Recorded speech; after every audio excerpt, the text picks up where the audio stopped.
Very well. Let this abomination unto the Lord begin. Welcome to Nerd Stories and Other Geeky Rants, brought to you by 3D or 2D.com. Engage. It's a negative force coming in on a positive force because it's a third dimension. This is becoming a speech. You're the captain, sir. You're entitled.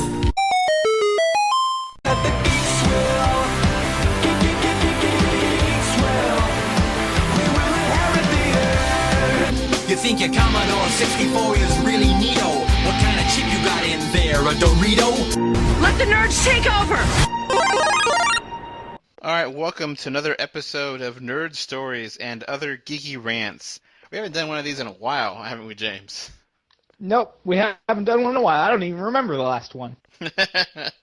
So, this show is not directly related, to other episodes. We did have one about MCU, which was episode 2, which was September of 2015, so it's almost a year away.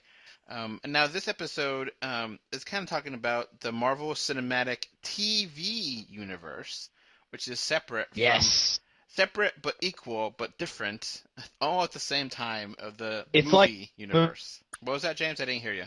I compare it to a moon. Oh, a moon orbiting around the planet. Yes, that's what it's like. Okay, so let's get this ball rolling. The first show, we're going to talk about all the different shows and all the upcoming shows. And we're recording this on April 30th, 2016. So we have some knowledge of what's going on now. But just for reference sake, if you're listening to this in the future and like, oh, you didn't know about this TV show. It's like, well, obviously, we're recording this on April 30th. We don't know what's going to happen in April 30th, 2017, but whatever. So we got to get things started with Agents of S.H.I.E.L.D. Now, Agents of S.H.I.E.L.D. is interesting because they brought back one of the main characters. We're going to kind of have spoilers, but not really. Brought back Agent Coulson from Avengers to life. And he was the main character of this series, basically being part of S.H.I.E.L.D., the, military sort of spy network for the government. I don't know how to explain S.H.I.E.L.D. Yeah, they're like, they research the paranormal, almost. Like, and by paranormal I mean aliens and weird technology and Nazis. And spies, yeah. Yeah, Now, S.H.I.E.L.D. was actually created by Miss Peggy Carter, which we'll talk about later with Agent Carter. That TV show, and the Agents of S.H.I.E.L.D. actually does connect with them, more closely connects, but not as close as other people would like with other Avengers movies. So there's one episode where basically they're cleaning up the mess from Thor 2, and there's another episode where a Thor 2 character comes into play. Shiv. Shiv, yeah. Yeah, Shiv, Shiv. yeah. I gotta say, the first half of season 1, pretty terrible. Yeah, that's where everyone pretty much agrees on, and a lot of people gave up on it right away, and I didn't. Yes. Yeah. I kept going, and season 2 is so much better. After season 3 is even better, and it's not the best show. It's maybe it averages out to be like a B, I think, for me, the series now. But it went from F to B. Yeah. So, Well, let's just all accept that it started out pretty bad. Yeah. It was campy. It was boring. Wasn't good. And the connection to the movies was really thin. Where it was very kind of, that's from Avengers, or it was just really not subtle at all. And eventually, I think the one thing that really was amazing when they did this, which I don't think anyone really expected them to do this, was how they connected with Captain America 2, the Winter Soldier, and how basically the unraveling of S.H.I.E.L.D. in that movie basically was a massive impact into this TV show, and it did a wonder of good. It was like just totally different show after that, and made it much more interesting. Never was the same again. Never was, and it was a turning point in the show, trying to figure out what's going on, and eventually it led to the Inhumans, and that story was going to be its own movie, but now it's not. And eventually, there's a very weak connection to Avengers 2 and the helicarrier, but Yeah. for the most part, the connections have been, out there. Yeah. You know, Very, very subtle, very minor details. and it gets a little bit more strange in season 3. James hasn't seen season 3, so I won't really mention it much. But it's more the Inhumans and more really out there ideas with Hydra that it's really interesting. I really like it, what they're doing with this season, and I'm excited to see it. And so let's go back after this. They, started to get the good traction and introduced Agent Carter, which was actually really cool because they got the same actress. That was Peggy Carter from the Captain America first movie to reprise her role as Agent Carter, and she is in the 1940s, going back in time, or not back in time for her, but for us. And the whole show is set in the 40s and 50s. Yeah. Now, obviously, the show is very reflective to how it was then, and some people have really gotten upset on how it showcases gender roles, which it is what it is. It was much harder then, for women to have any kind of power in government or military or anything like that. So I don't necessarily mind it. I understand why they do it. Some people thought it's overdone. I understand why they're doing it. It's fine for me. I actually like the show. It ends pretty satisfying with season 1. Kind of has a nice tie to the, indirectly with Captain America. And then season 2 has some really out there stuff with just interdimensional things. And I don't know if that's Yeah. getting set up for Doctor Strange or what. It's not really directly mentioned, but there's some aliens and some other dimension stuff that Agents of Shield kind of plays with a little bit. So unfortunately, it has not really gotten to connect with Ant-Man yet. And Yeah, unfortunately, there's no period piece with, showing Hank Pym yet, or a young Hank Pym, which would be really cool. And the ball is just rolling on making a Shield operation. So season 2 kind of ends in a cliffhanger, which we have no idea if anything's going to happen. We still don't have a greenlit for Agent Shield or Agent Carter season 3. I think Shield got renewed easily, but Carter is still in limbo, and I would really hate for a show. I hate when any TV show goes out on limbo and you don't know what's supposed to happen after that. Yeah.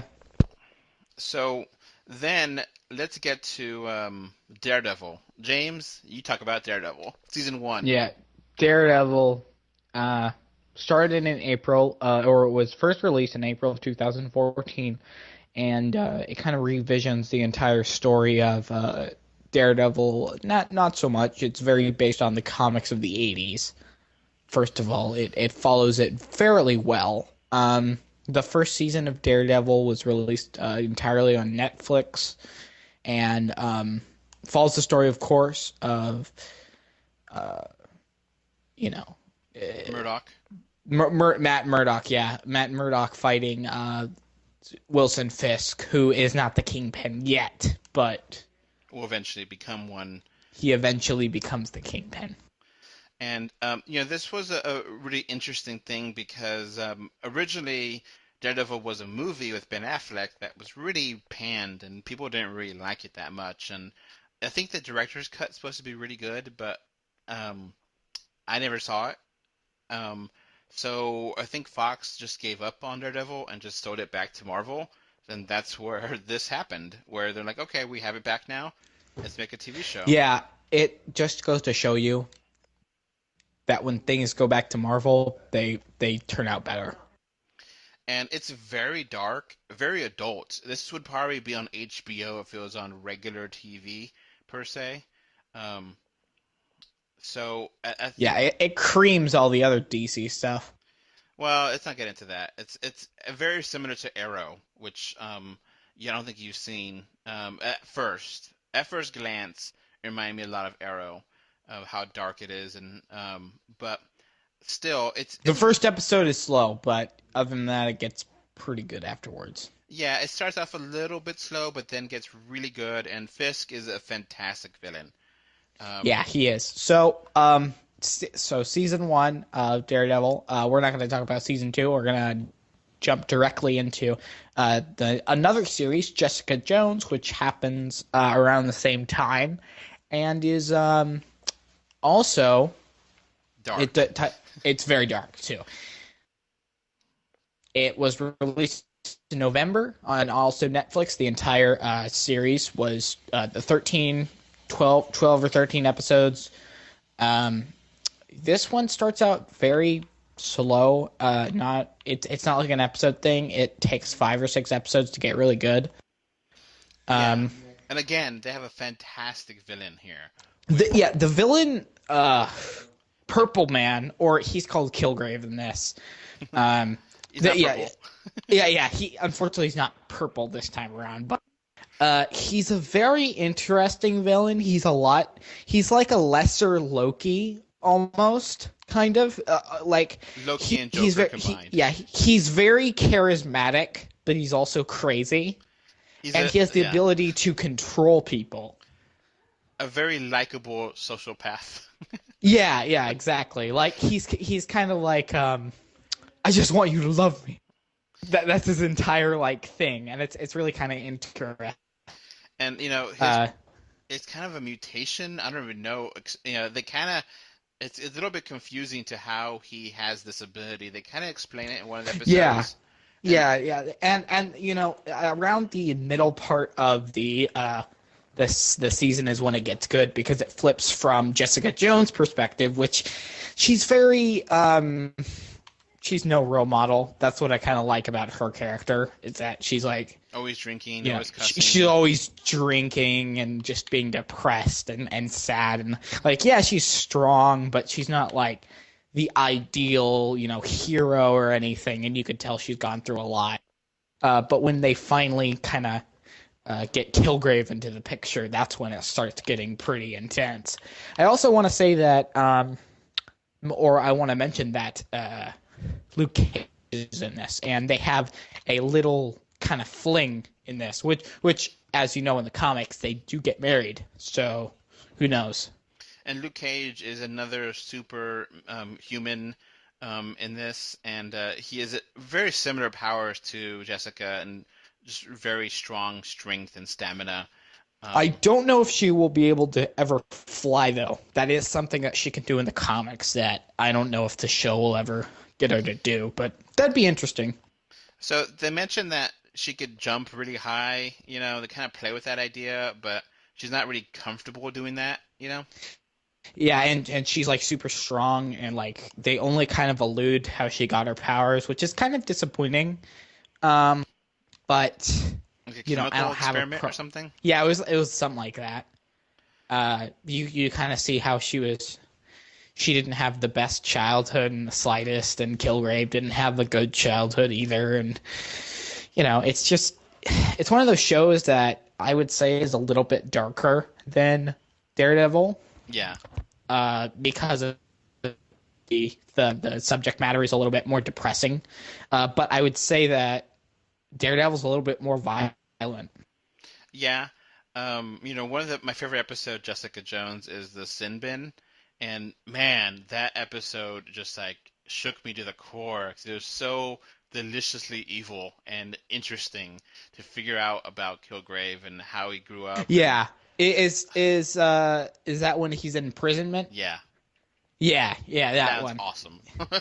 Yeah, it was really good, and it's one of those things where I was kind of sad what they did with his character. I'm not going to say what, but The conclusion is the conclusion is, I don't say it's very satisfying because, you always you don't want the villain to get locked up or get put away or something. You want him to escape because he's such a likable villain. It's the same thing with Loki, though. It's like if they said, okay, Loki's never going to do anything again.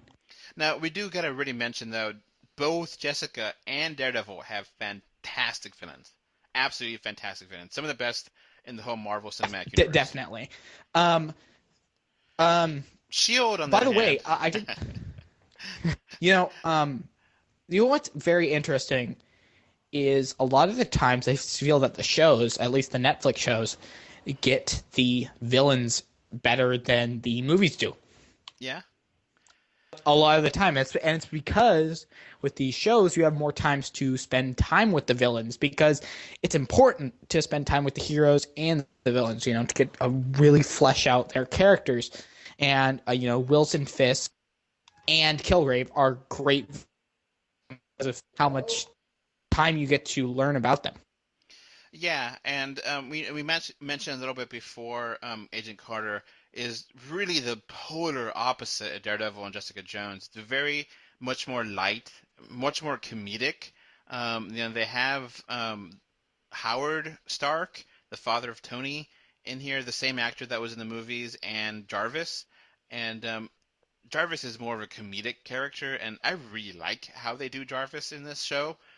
Just saying as a contrast to Jessica Jones and Daredevil, which are very adult, very mature. It's very interesting that you bring that up because you have a contrast between the two sides of really what Marvel shows are. You have AMC or ABC, and then you had Netflix. They're completely different experiences. Yeah, and Agents of S.H.I.E.L.D., the Inhuman subplot is really interesting, how they're connecting the bigger universe of how, that works with the characters and abilities and being superpowered and all that kind of jazz. So that's where we are right now with the shows. And then right after that, I will say that one thing that is interesting about Jessica Jones and Daredevil is because they're taking place at the same time, chronologically they both take place in April of 2015 in the Marvel timeline. They share the same, like, for example, the police station in Daredevil is the same police station in Jessica Jones. The hospital in Jessica Jones, same. I don't know if you knew that, but yeah. But they explain that. So they have a couple sharing characters. The nurse. The nurse. And then we'll move on to the second season of Daredevil, which takes place after, of course, Jessica Jones. And wait, does it? Yes, it does. Because at the very end of season 2, there's a inkling to a character at the. No, it does because I'll explain why. So the season 2 of Daredevil takes place after Jessica Jones. Okay, so one thing that's interesting about Daredevil season 2 is the amount of extra characters that they have. It's not just Daredevil this time around. You got Punisher and you got Elektra, and these things aren't spoilers, but they definitely change it up, and these are things that happen. In the comics all the time. You have cameos and you have story arcs where it's just about other characters, and this is what happened. You get a formal introduction to the Punisher and Elektra. And so Punisher is a big aspect. It's like the major focus of the entire season 2. And, basically he not only is a major aspect, but he basically changes the relationship between the two characters, Fozzie and Matt Murdock. Yeah, he does. And while this season I would say is a little bit more sad than season 1, I think it's really good and it doesn't have any slow moments.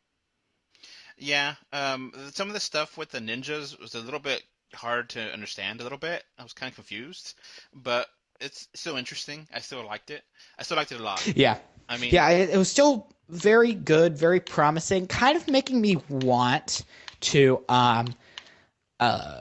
making me want to see a season 3 Daredevil. I want to see what happens to Matt Murdock before, even maybe after the Defenders, they want to see what happens to this character, because you really get attached to, these characters you spend time with. I mean, I like, just for example, his friend. I want to see them get back together. I want to see them heal their relationship, because I felt that they had those two friends had good chemistry. And because Fozzie at the very end of season 2, he's meeting up with a character from Daredevil, from Jessica, which that character has a very interesting, how do I put this without spoiling? Has a very interesting conclusion to her story arc. Yeah, very, very nice. So I kind of think it's that The interesting thing about her character, Jessica Jones' boss, is she's actually a villain in the comics. So, she's not a she's like Jessica. She's not a, but at least Jessica's a good guy. Now, thing about Jessica and Daredevil is that their connections to the Marvel Cinematic Universe are much lighter than Shield or Carter, where they reference once the quote unquote events of New York. Yes, but you don't really see any characters from the Avengers or anything there, so it's much out there. Where Shield at least tries the harder, and Carter is in the past, so it's a little bit more excused. I mean, Jarvis, becomes Avenger. Yeah, and the thing is that you have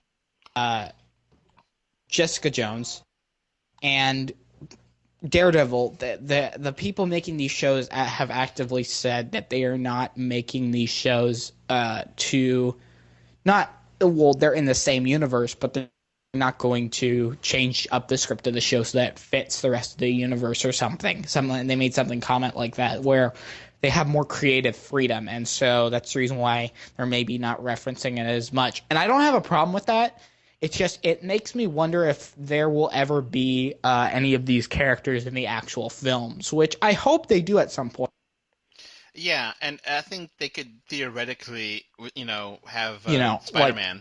Yeah, like Spider-Man and Daredevil meet up, or or maybe just Spider-Man cameo in an episode like Nick Fury did in a couple episodes of Agents of S.H.I.E.L.D.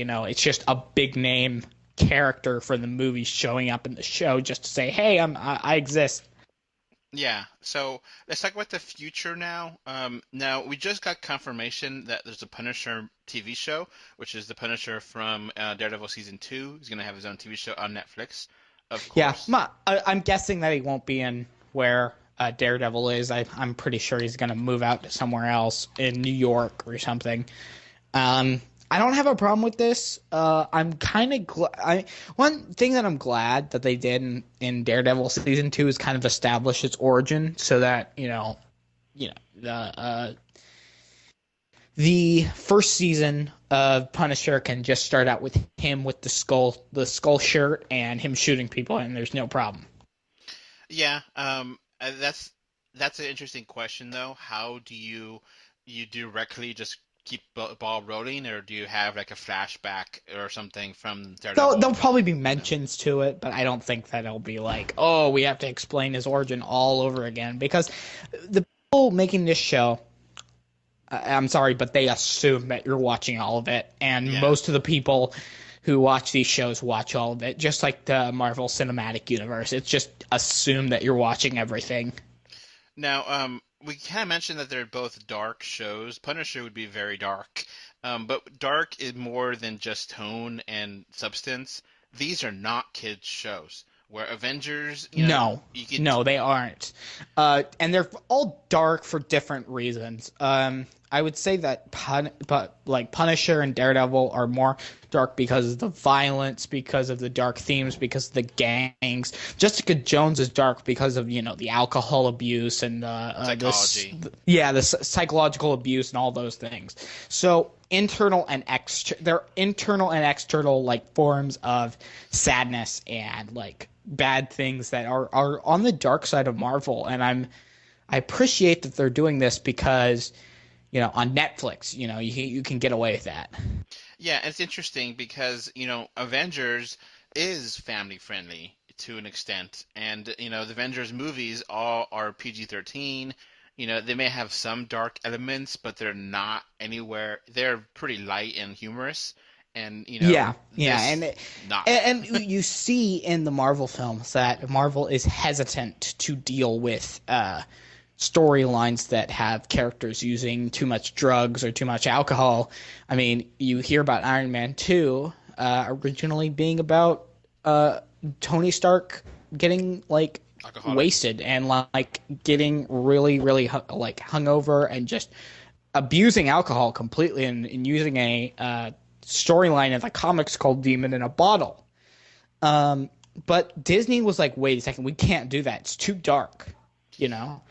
And so I think some of it has to do with Robert Downey Jr. and his drug past, where he's recovered from that. It might be really, really hard for him to do that. yeah, and maybe.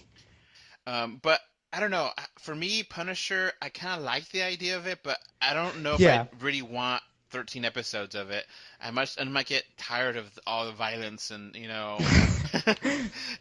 just Stressful. Yeah, it might be too much. I'm positive about that. I'm, lukewarm about it. Talking about Luke, let's talk about Luke Cage. Oh, that's probably a bad segue. So Luke Cage, right now, I won't explain why, but he doesn't like Jessica Jones. Long story. So he's moving back. Apparently, this show is not supposed to take place in Hell's Kitchen, which is the first show in the Netflix thing to not do that. It's supposed to take place in Harlem. So, fine.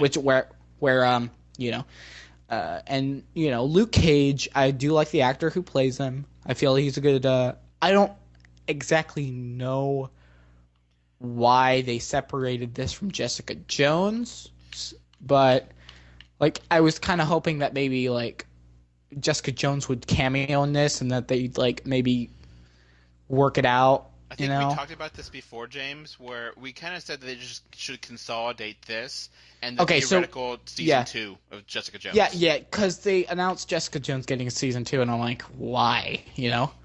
Also, that kind of makes me wonder: is Foggy going to be in season 2? Yeah, Jessica Jones. So I don't know. But maybe. I kind of think Jessica Jones and Luke Cage could have made basically a good season 2. It could have been just that, Jessica Jones and Luke Cage, instead of having season 2 of Jessica and season 1 of Luke Cage. It should have been consolidated. So I'm a little bit worried that they're doing too much there. Yeah. So Luke Cage, we know that I'm completely okay with having. I don't have any issue with we're gonna see mainly black characters in this. I don't have a problem with that at all. I don't care as long as it's a good story. That's all that matters. For example, the Black Panther film, I'm gonna go to see that. Even if it takes place in Africa, I don't care. It doesn't matter. So as long as it's a good character, as long as it's Yeah, and I'm not saying that Luke Cage should not have his own show because he's black. I'm just saying that he shouldn't have one because. Well, no, that's not what I was trying to say. I was trying to say that Marvel is obviously not. They are not pandering when they're making. Because I always talk about pandering, but I like to clarify this is not pandering. Luke Cage has always been black. He's always had a lot of black characters in his comics. That is fine. I am okay with that. I have no problem with that. Yeah. If he was white at one point and they changed him recently, I'd have a little more issue with that if they changed the story. But he wasn't. He was always African American character, and so I give them full rights to do anything. I'm going to watch it anyway. So I'm just kind of concerned, if they're going to have enough stories, and if they, why not consolidate, make it both one big show? Yeah. I don't know why. I mean, the only thing that I can see why they do this is because it's supposed to take place in Harlem. Yeah. So, and I'm okay with it taking place in Harlem. So we don't really know anything else besides maybe he'll be going around punching people and staying, getting shot at and absorbing the bullets and, all that stuff. It'll be definitely. I think this will. I'm gonna guess. I'm gonna go on a limb and say that this will probably be. It'll probably be dark, but I don't think it'll be dark as the others.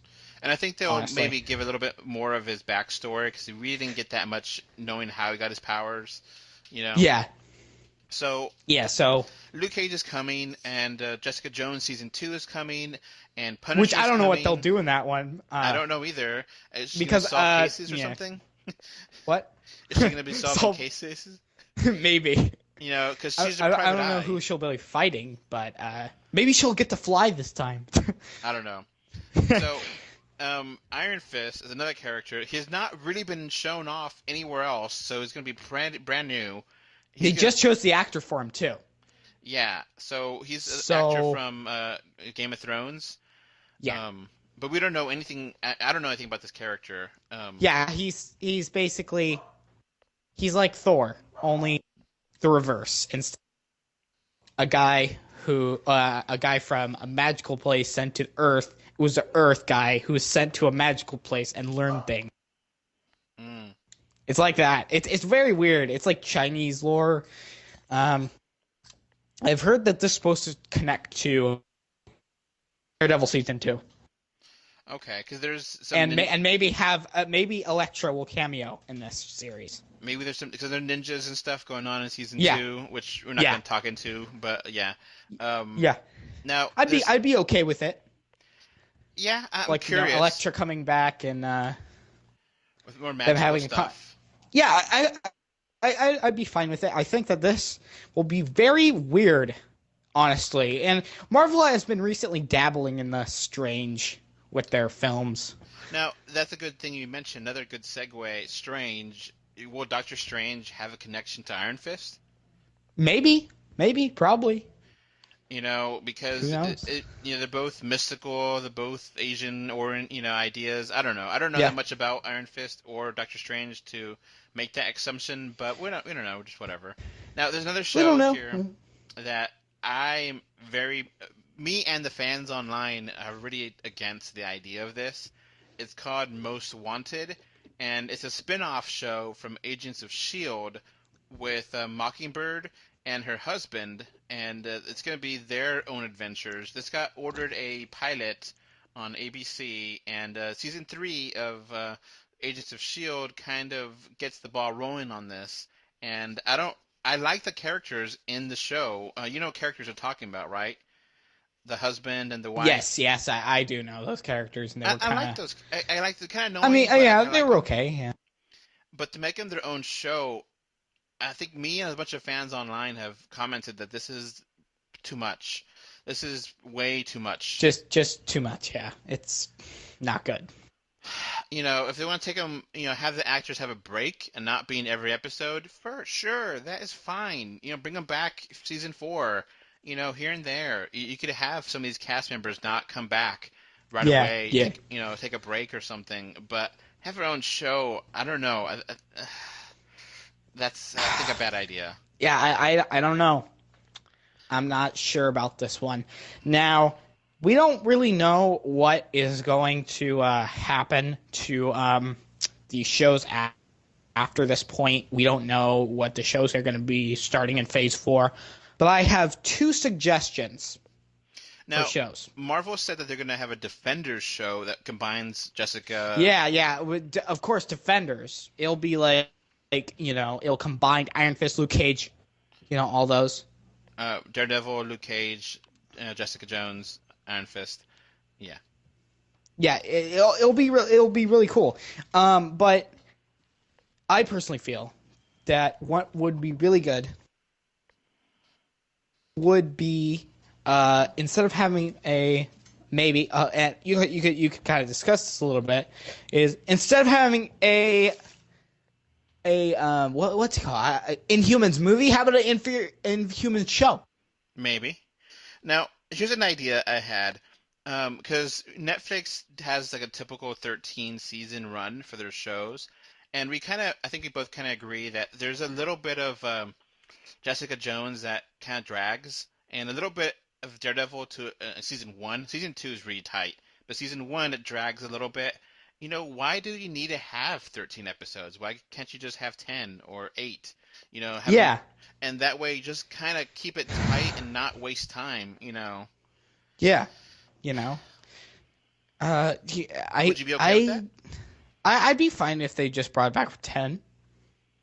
Yeah, so, something, something to wrap up, all their Stiltham things. I want to see Bullseye, and I want to see Kingpin, but we'll have to wait and see. Another thing that I was thinking about, which would be interesting. I don't know about the special effects for this, but I think that it would be really cool to see a X-Men show in the MCU. That might be interesting.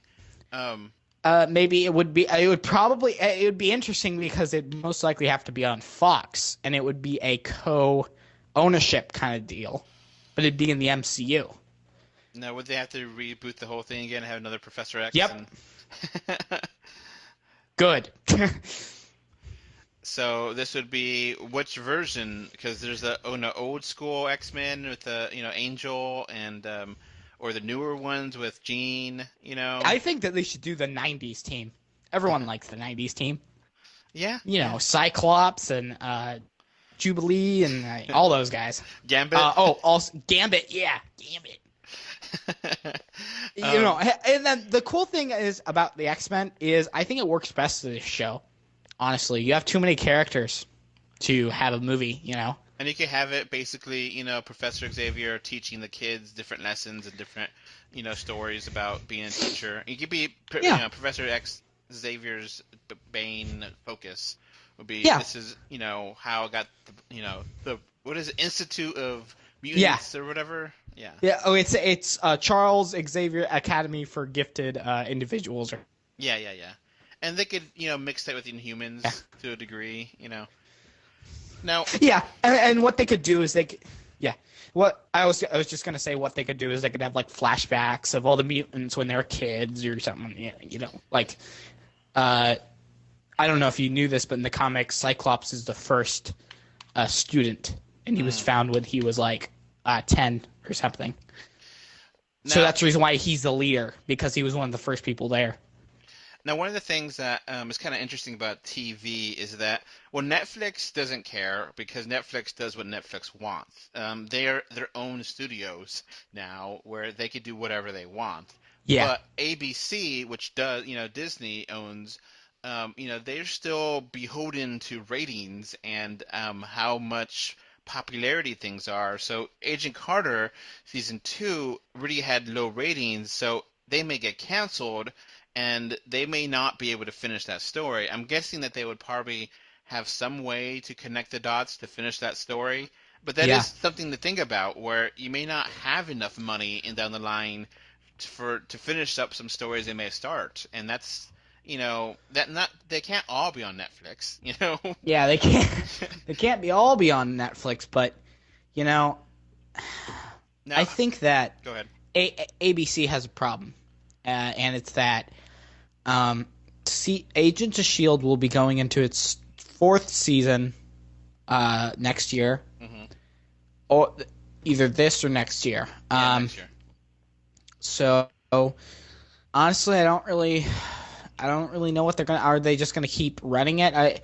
I think it'd be smarter to kind of branch it off into like a Inhumans show. Maybe. It's like a sequel. Well, yeah, I guess that's the general idea I've had. Or how do you keep going? Is there going to be a cliffhanger and you can't finish off because it doesn't have enough ratings? And this is a bigger thing. It's a universe now, and how the movie's going to connect with this. Are we gonna there's so many little details that these shows have introduced, like just so many minor little characters and. There are a couple characters or the number of things or shows that I'd like to see. One of these shows that I was going to mention was I'd like to see in the style of Agents of S.H.I.E.L.D., but it's Nova, the Nova Corps. Oh, just a show, yeah. Just have like Nova in there and just have it like a show that it's like Agents of S.H.I.E.L.D., but it's in space. Yeah. Yeah. How do you connect Jessica Jones and Daredevil to the movies better? I mean, do you have them being Infinity War? I don't know. Actually, I've heard about that. Rumors is that the Defenders will be Infinity War. Because that's the next big Avengers movie after, the ones from this year is Infinity War Part 1 because and 2. the Infinity War, they have announced for it's for a fact. They have announced that Infinity War will have 64 Marvel heroes in it. 64. Crazy. That's crazy. That's like, and to have that number, you have to have everyone, even the people from the shows. So, That's the thing, because no one really thought, I guess, going back to the Marvel, no one really thought that they would really get away with having, all these characters being Avengers. And now we yeah. gotta, how do you keep going with that? With the Infinity War, how do you bring the TV shows more deeply involved in? Because, at this point in time, not to spoil Captain America Civil War for you, but no one knows about Agent Coulson, and it drives me crazy that no one knows about him. No one has brought that up. Like, and they ask, does Iron Man know or does Captain America know? And it's like, oh no, they don't. Nope. I've seen it, and so far I don't know how it connects to Agents of Shield yet. Maybe another episode we haven't watched yet. But season 2 of Agents of Shield, or whenever they did with Captain America, that was an awesome connection. Where it was literally the season, you go to see the last episode and then you go see the movie, and then the next episode talks about what happened in the movie. That's an amazing way to connect them. But I don't know how they could do that for other stuff.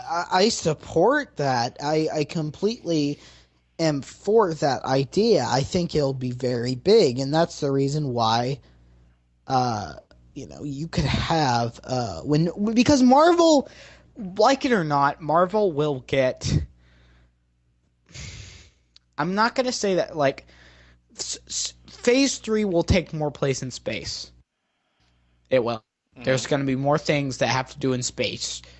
And, I don't know how Agents of S.H.I.E.L.D. is going to connect to that. Yeah. It already has gotten the ball rolling with that, with Hydra, which I won't really mention because that's a big spoiler. But it's really interesting how they do that.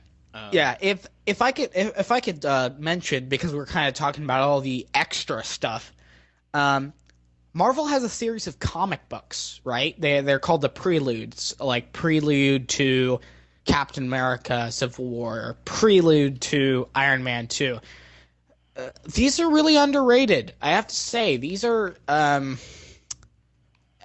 don't know why, but you get attached to this universe. You get attached to the universe that the movies have crafted, and you really want to see more of it. Like, the most recent comic book I was reading was a prelude to Civil War, and in it you see the new Avengers, like the Avengers Academy, taking down a gigantic an Ultron, because what Hydra did was they took all the scrap metal from the Ultrons that were destroyed in Avengers 2, and they build one big Ultron.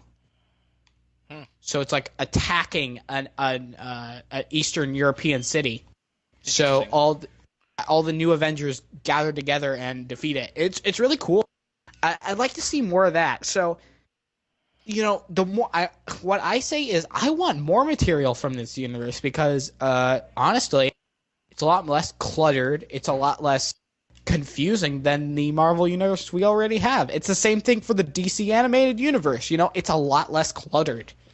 Now, one way they could kind of do things to connect dots and have some interesting things, give some more screen time to the lesser characters. We know a little bit about Hawkeye, but not that much. Yeah, honestly, we don't. Give him his own. I'm not gonna. Okay, give him his own series. I don't mean of a show. Maybe not a show, but give him his own series of comics or whatever. Make it so that we have resources we can look to actually get more out of these characters. Now they kind of do a little bit of the backstory for Black Widow and Agent Carter, but it's kind of there, but not really. I mean, the original Black Widow, because I didn't even know that there was a 1940s version of Black Widow. and the modern version of Black Widow. This could be a cool way to have Black Widow have some screen time. The other character, I forget that woman's name, that was, I guess, on the helping out Agent Coulson in the movies, or not Agent Coulson, helping out. Yeah. I forget her name. I think Maya or something like that. She was helping out. You mean Hill? Yeah, like Hill. Maya Hill, yeah. Yeah, where is she? You haven't really seen her in a while, so that's a good thing. Maybe you could, reintroduce her into the shows. This is where the shows could really get a lot more there. Maybe you could have, Agents of S.H.I.E.L.D. go to Wakanda and, talk about, the Black Panther some more. Yeah. Maybe you can have, that's where it gets really interesting. Do a little bit more, because I'm a little bit afraid that they're gonna try to have too much stuff out and they won't be able to connect everything back together again. So, I'm still interested. I'm just a little worried about people that don't watch the shows. I mean, people that don't watch, Agents of S.H.I.E.L.D., they may lose out on a decent amount of stuff in, the Avengers movies, How do you do that? How do you make the fans of the shows happy and fans of the movies that don't care about the shows happy too? How do you bridge that gap without ruining either one of them, Yeah, I can understand that. So I'm still excited. I'm still interested. I'm 100% caught up in the Marvel Ciematic Universe, both movies and TV shows. I got to see Civil War 2 weeks ago. I haven't put up my review yet, which I'm going to write up right now. Yeah, we'll put up a review. It's closer to when it comes out. Which I didn't think about it coming out on Mother's Day weekend, but whatever. We'll figure out a way to review that. But still, it's just interesting how We'll figure out. How things work out with the TV shows and the movies, and people are starting to. I don't know if you're hearing it, but different message boards, different chats and stuff. People are starting to get tired of comic book stuff. I know we're not, but I'm starting to hear that a little bit more. So are they gonna? I think it's all talk. You know, honestly, if it's good material, it's not gonna lose money. I'm just saying that some people have started the rumbling of, I'm tired of this. Maybe we'll be able to continue. We'll still have an MCU in 5 years. Would it dry up? Maybe. Who knows? So, we'll see. We'll see what happens. But I think this is a pretty interesting little conversation about the Marvel Cinematic TV show universe. You have anything else to wrap up, James, or no? Not besides that. I think that Marvel needs to just keep going. Keep at it, Keep trying to strive for a completely connected universe and really try hard. Maybe have a Netflix show that isn't as dark. Yeah. Maybe you could have Agent Carter be on, season 3 on Netflix instead of ABC. That could be something you could arrange, and I don't think anyone will have a problem with that, I wouldn't. Because Netflix doesn't have to be the mature, adult-only Marvel stuff. It could be anything. Yeah. Could be anything. All right. Well, I guess that's going to be it for this podcast. Yeah. I hope you enjoyed it. So I'll see you later. Bye. Okay, so that's going to conclude the podcast. Remember to rate this podcast on iTunes and on Stitcher Radio. Also, remember to follow us at 3dor2d.com on Twitter and Facebook and Instagram. Please comment on the website and subscribe to us on YouTube. Finally, I hope you enjoyed the show, and thank you for listening. Bye. Bye.